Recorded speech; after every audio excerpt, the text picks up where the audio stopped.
Hello and अस्सलाम वालेकुम। आप देख रहे हैं मोहम्मद यूसुफ यूट्यूब चैनल और मैं हूं डॉक्टर मोहम्मद यूसुफ। आज का जो लेक्चर है जी उसके अंदर हम आपको बताएंगे कि पॉपुलेशन और सैंपल जो है उसके अंदर क्या फ़र्क होता है। इन दोनों को आप कैसे डिफरेंशिएट कर सकते हैं और कैसे अपनी जो कंसेप्चुअल क्लैरिटी है वो कर सकते हैं। तो आइए आज का लेक्चर शुरू करते हैं जी। सबसे पहले बात करते हैं पॉपुलेशन की या रिसर्च पॉपुलेशन की। A research population is generally a large collection of individual or objects that is the main focus of a scientific query. आप कोई भी scientific research करते हैं, कोई query करते हैं, कोई रिपोर्ट बनाते हैं, तो उसके अंदर जो आप लोग स्टडी करना चाहते हैं वो बुनियादी तौर पे पॉपुलेशन होती है, यानी सारे लोग जो होते हैं। बालफाज दिगर मैं इसको कह सकता हूँ, ये कोट इन कोट है विमर एंड डोमिनिक की book mass media research and introduction के अंदर से 2006 में जो पब्लिश हुई। क्या ग्रुप यानी पॉपुलेशन क्या हो सकती है? ये ग्रुप हो सकता है, इंडिविजुअल्स का जार है, अ क्लास ऑफ सब्जेक्ट्स हो सकती है, वेरिएबल्स हो सकते हैं, कॉन्सेप्ट्स हो सकते हैं, कोई फिनोमेना हो सकता है, इंस्टीट्यूशंस हो सकते हैं, यूनिवर्सिटीज हो सकती हैं, पुलिस डिपार्टमेंट हो सकता है, मिलिट्री डिपार्टमेंट हो सकता है, जुडिशरी हो सकती है, फिनोमेना अंडर इन्वेस्टिगेशन। तो दूसरे लफ्जों में कहने का मतलब ये है कि सारे के सारे लोग जो किसी इंस्टीट्यूट के होते हैं, जैसे यूनिवर्सिटी स्टूडेंट्स, तो ये पॉपुलेशन है। इसी तरह जो है पुलिसमैन, सारे के सारे जो है पंजाब पुलिस पॉपुलेशन है। लेकिन अगर आप कहें पाकिस्तान पुलिस, उसके अंदर से पंजाब पुलिस को स्टडी करना चाहें तो then Pakistan police is a population. ठीक है। तो बुनियादी तौर पे पॉपुलेशन जो होती है वो सारे के सारे लोगों पे मुश्तमिल होती है। वो लोग हो सकते हैं, वो हाउस होल्ड हो सकते हैं, वो इंस्टीट्यूशंस हो सकते हैं, वो प्रोविंसेस हो सकते हैं, वो सिटीज हो सकते हैं, एक्सेट्रा वगैरह। सैंपल क्या है? The part of the population that is to be study is termed as a sample. अब पॉपुलेशन के अंदर से जिन लोगों को आप लेते हैं और जिन पे एक्चुअल स्टडी आप कंडक्ट करते हैं उसे सैंपल कहते हैं। In other words, a sample is a subset of population that is the representative of the entire population। यानी सैंपल जो है वो पॉपुलेशन का सबसेट होता है और वो पूरी पॉपुलेशन का नुमाइंदा होता है। अगर आपने कभी मैथमेटिक्स में, मैट्रिक में या कभी मैथमेटिक्स में पढ़ा हो तो आपने सेट और सबसेट्स पढ़े होंगे। तो जो सबसेट है वो सेट के अंदर होता है ना, उसका हिस्सा होता है। तो दैट्स वाई जो सैंपल है वो पॉपुलेशन का हिस्सा होता है, यानी पॉपुलेशन से ही आता है। और एक अच्छा सैंपल जो है उसके कैरेक्टरिस्टिक्स ये होते हैं, उसकी खूबी ये होती है कि वो अपनी पॉपुलेशन का नुमाइंदा होता है। उसके अंदर हर ग्रुप को वो, जैसे जेंडर है तो उसके अंदर इक्वल मेल और फीमेल होने चाहिए, यानी जितने आपकी पॉपुलेशन के अंदर मेल और फीमेल है सैंपल के अंदर वो रिप्रेजेंट होने चाहिए। इस तरह यंग एंड ओल्ड है, रूरल एंड अर्बन है, तो आपके सैंपल के अंदर भी इन जो डेमोग्राफिक वेरिएबल्स हैं उनकी वही रिप्रेजेंटेशन होनी चाहिए जो पॉपुलेशन के अंदर है। इस सूरत में अगर ऐसा होगा तो हम कहते हैं कि आपका सैंपल जो है वो representative of the entire population है। अदरवाइज वो बाइस्ड होगा, उसके अंदर डिस्क्रिपेंसीज होंगी, तो उसको हम अच्छा सैंपल नहीं कह सकते। ये देखें, बड़ा खूबसूरत ग्राफिकल डिस्क्रिप्शन है कि ये पॉपुलेशन है सारा और इसमें से ये 5 लोग जो हमने लिए हैं ये सैंपल कॉन्स्टिट्यूट करते हैं। इसी तरह ये देखें, ये पॉपुलेशन है और ये सारी की सारी ये पॉपुलेशन है, ये सैंपल है। इसको हम ऐसे भी रिप्रेजेंट कर सकते हैं कि ये येलो कलर सारा का सारा जो है ये पॉपुलेशन है, ये एक सैंपल हमने लिया है। और यहाँ पे देखिए सैंपल जो है वो रेड से रिप्रेजेंट हो रहा है और येलो सारा का सारा पॉपुलेशन है। इन अदर वर्ड्स हम इसको अगर ये कहें तो आप देखिए पॉपुलेशन बड़ी है उसके अंदर से सैंपल लिया है, यहाँ भी पॉपुलेशन बड़ी है उसके अंदर से सैंपल लिया है। तो सैंपल प्रीमैरली स्पीकिंग और स्पेसिफिकली बात करते हुए पॉपुलेशन के अंदर से आता है। ये देखें जी सैम्पलिंग डिस्ट्रीब्यूशन मॉडल्स क्या हो सकते हैं। Population all items of interest, यानी सारे के सारे लोग जो हैं वो पॉपुलेशन कहलाते हैं। और अगर आप पॉपुलेशन का एनालिसिस करेंगे तो उसे हम पॉपुलेशन पैरामीटर्स कहते हैं। यानी पॉपुलेशन का आप एनालिसिस करते हैं, उसके अंदर कितने मेल हैं, कितने फीमेल हैं, कितनी पॉपुलेशन आपकी रूरल है, कितनी अर्बन है, कितने यंग है, कितने ओल्ड है, कितने एजुकेटेड है, कितने अनएजुकेटेड है। ठीक है। इसी तरह अगर आप रैंडम सिलेक्शन से एक सैंपल लें तो सैंपल क्या है? A few items from the population या फ्यू सब्जेक्ट्स कह लें, रिस्पोंडेंट्स कह लें। ये अगर आप रैंडमली लेते हैं तो इसका मतलब ये है कि ये रिप्रेजेंटेटिव होगा। अगर नॉन रैंडमली लेते हैं तो आपका सैंपल जो है वो पॉपुलेशन का रिप्रेजेंटेटिव नहीं होगा। ये हमारा मौजू जो है probability sampling and non probability sampling के अंदर आगे फॉल करेगा कि रैंडम और सिलेक्शन क्या होती है। फिर अगर आप सैंपल का एनालिसिस करते हैं तो उसे हम सैंपल स्टैटिस्टिक्स कहते हैं। यानी आप सैंपल को स्टडी करते हैं और फिर आप उससे इन्फर करते हैं, इन्फ्रेंसेस ड्रॉ करते हैं। इन्फ्रेंसेस क्या ड्रॉ करते हैं कि जो कैरेक्टरिस्टिक्स, जो फाइंडिंग आपके सैंपल के अंदर से आती हैं, आप ये इन्फर करते हैं कि वो पॉपुलेशन के अंदर भी मौजूद है। तो ये बेसिकल साइंटिफिक नॉलेज जो होता है वो ऐसे डेवलप होता है कि आप पूरी पॉपुलेशन को स्टडी नहीं कर सकते, उसके अंदर से आप एक सिस्टमेटिकली आप सैंपल लेते हैं, उस सैंपल को आप स्टडी करते हैं, स्टडी करने के बाद उसका एनालिसिस करते हैं और फिर आप फाइंडिंग्स को इन्फर करते हैं कि जो आपने अपने सैंपल के अंदर फाइंड किया है वो जो है वो सारे का सारा आपकी पॉपुलेशन के अंदर भी मौजूद है, वो करेक्टरिस्टिक्स पॉपुलेशन के अंदर भी मौजूद है। इसको मैं थोड़ा सा अगर टेबल की फॉर्म में एक्सप्लेन करूं तो ऐसे कर सकता हूं। ये मैंने 6 चीजें ली हैं आपको बताने के लिए कि कंपैरिजन अगर पॉपुलेशन और सैंपल का करना हो तो कैसे करते हैं। नंबर 1, मीनिंग क्या है, दोनों का मतलब क्या होता है, studying all the atom being considered. तो पॉपुलेशन जो है वो सारी एटम्स को स्टडी करने के लिए, अगर फर्ज करें 10 लाख लोग हैं तो आप 10 लाख को स्टडी करेंगे तो वो पॉपुलेशन की स्टडी होगी। पाकिस्तान की इस वक्त आबादी जो 25 करोड़ है, तो अगर आप पूरी पॉपुलेशन को स्टडी करना चाहते हैं तो आपको 25 करोड़ को स्टडी करना पड़ेगा। इसी तरह सैंपल क्या है, अ पार्ट और portion of the population that is chosen for the study. तो ये कुछ लोग होते हैं पॉपुलेशन के अंदर जिनको हम स्टडी करते हैं। तो ये मतलब देखें क्लियर है, ये सब लोगों को स्टडी करने का नाम है।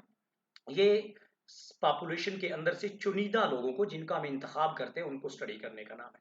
दूसरा इसमें शामिल क्या होता है, studying each and every unit of A group, individual, institutes और नेशंस। यानी आपकी जो पॉपुलेशन है वो इंडिविजुअल्स भी हो सकते हैं, इंस्टीट्यूट्स भी हो सकते हैं, नेशंस भी हो सकती हैं, प्रोविंसेस भी हो सकते हैं, वगैरह वगैरह। Only include selected unit of population, तो जिनको आप यहाँ से चुनते हैं पॉपुलेशन के अंदर, सैंपल के अंदर सिर्फ वही मौजूद होते हैं। यानी फर्ज करें आप जेंडर को स्टडी करना चाहते हैं तो मेल एंड फीमेल यहाँ होंगे तो यहाँ भी मेल एंड फीमेल होंगे। फिर अगर आप ये देखना चाहते हैं कितनी पॉपुलेशन रूरल एंड अर्बन है, तो यहाँ आप कुछ रूरल लोग लेंगे, कुछ अर्बन लेंगे, ठीक है, तो ये आपका सैंपल बन जाएगा, that comes from the population. तीसरा क्या, करेक्टरिस्टिक्स क्या है, पॉपुलेशन पैरामीटर्स। तो जब हम इसको स्टडी करेंगे, इसका एनालिसिस करेंगे, तो हम पॉपुलेशन पैरामीटर्स कैलकुलेट करेंगे कि पॉपुलेशन के पैरामीटर्स क्या है, पॉपुलेशन के अंदर मेल कितने हैं, फीमेल कितने हैं, रूरल कितने हैं, अर्बन लोग कितने हैं, एजुकेटेड कितने हैं, अनएजुकेटेड कितने हैं, अमीर कितने हैं, गरीब कितने हैं, वगैरह वगैरह। जब आप इसको स्टडी करेंगे सैंपल को, तो उसको हम सैंपल स्टेटिस्टिक्स कहते हैं। बुनियादी तौर पे हम हाइपोथेसिस बनाते हैं, उस हाइपोथेसिस को टेस्ट करते हैं, अगर वो हमारे सैंपल के अंदर हाइपोथेसिस सपोर्ट होता है तो हम कहते हैं पॉपुलेशन के अंदर भी वैसे के वैसे कैरेक्टरिस्टिक्स पाया जाता है। तो सैंपल को स्टडी करने का नाम जो है, जो सैंपल के लिए हम स्टेटिस्टिक यूज करते हैं, जो टेस्ट यूज करते हैं, उन्हें हम सैंपल स्टेटिस्टिक्स कहते हैं। जो पॉपुलेशन का एनालिसिस करने के लिए हम टेस्ट यूज करते हैं उन्हें हम पॉपुलेशन पैरामीटर्स कहते हैं। Data collection, census. तो सेंसस का मतलब होता है counting every unit of the population. आप मर्दमशुमारी देखते हैं पाकिस्तान में, कुछ सालों के बाद हमेशा मर्दमशुमारी होती है, तो उसमें every unit of the population is counted. जबकि सैंपल क्या होता है कि आप पॉपुलेशन के मखसूस हिस्से को काउंट करते हैं। तो सैंपल सर्वे है और सेंसस है। फोकस किस पे होता है, आइडेंटिफिकेशन ऑफ करेक्टरिस्टिक्स। ये जो मैंने बात की है तीसरे नंबर पे कि यहाँ हम करेक्टरिस्टिक्स जो है वो पॉपुलेशन के आइडेंटिफाई करते हैं। Making inferences about the population based on the characteristics of a sample. इसके अंदर हम क्या करते हैं कि हम सैंपल को स्टडी करते हैं, उस सैंपल के अंदर जो हम फाइंडिंग्स लेके आते हैं, जो फाइंडिंग्स हमारे पास आती हैं, उनको हम क्या करते हैं, इन्फर करते हैं। उससे इन्फर करके हम ये बताने की कोशिश करते हैं कि जो करेक्टरिस्टिक सैंपल के अंदर मौजूद हैं वही पॉपुलेशन के अंदर मौजूद हैं। तो ये देखें, it saves our time, it saves our labour, it saves our resources. कि हम एक सैंपल को स्टडी करके, यानी फर्ज करें पाकिस्तान की आबादी 25 करोड़ है, तो आप 1 करोड़ को या 50,000 लोगों को स्टडी करके या 1 लाख लोगों को स्टडी करके ये बता सकते हैं कि पाकिस्तान की टोटल पॉपुलेशन क्या सोचती है।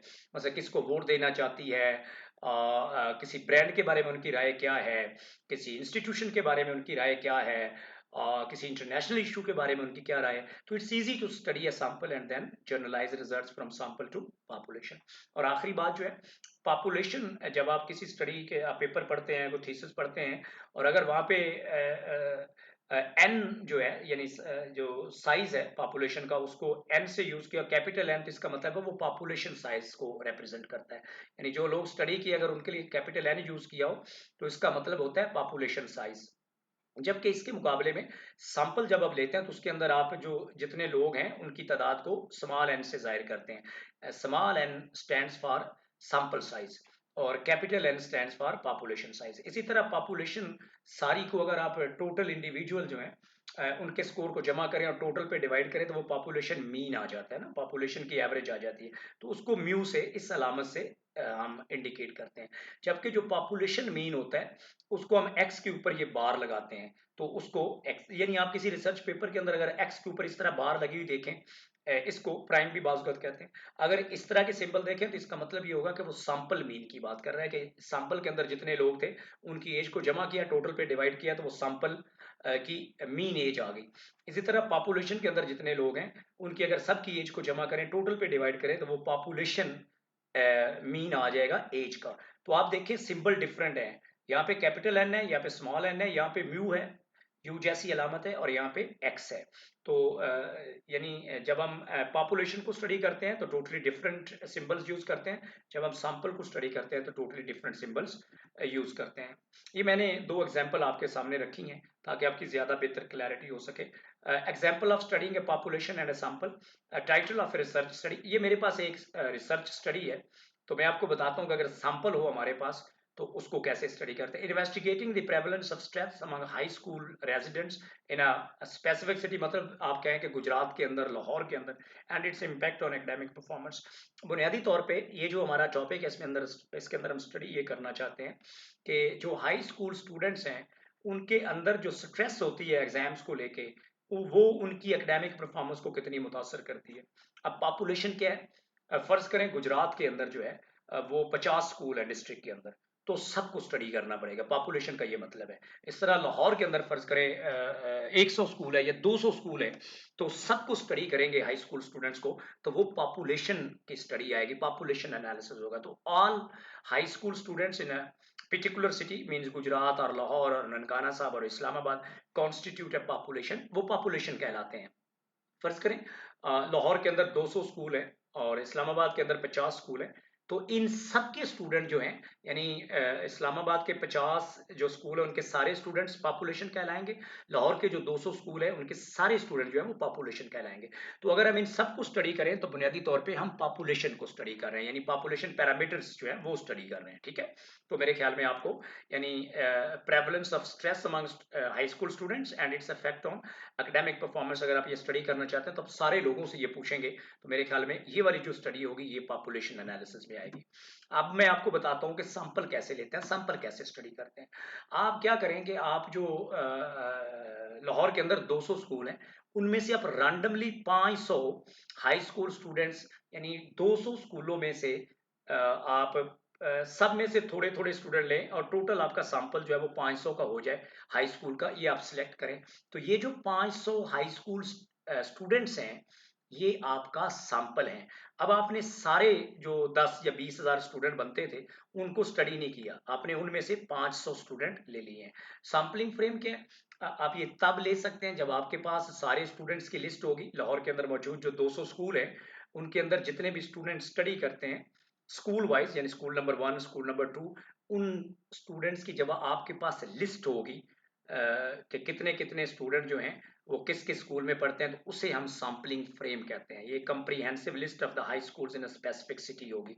Random selection of school using simple random method, ये हम आगे जाके मैं आपको फर्दर लेक्चर्स में बताऊंगा कि रैंडम सिलेक्शन क्या होती है, क्योंकि ये प्रोबेबिलिटी जो सैम्पलिंग है उसका एक मेथड है कि रैंडमली आप सिलेक्ट करते हैं लोगों को from this list to ensure representation from different areas and demographics of the city। तो आप इस तरह से सिलेक्ट करते हैं कि डिफेंस से भी लोग आए, मॉडल टाउन से भी लोग आए, यानी एलीट इलाकों से भी लोग आए, और जो आम जो मिडिल क्लास इलाके हैं उनसे भी लोग आए, ताकि जो आपका सैंपल बने उसके अंदर हर तरह के लोग मौजूद हों। तो इस ये जो लिस्ट है ये आपको एक फ्रेमवर्क देती है, आपको रिस्पोंडेंट्स की लिस्ट देती है जिसमें से आप इंतखाब करते हैं।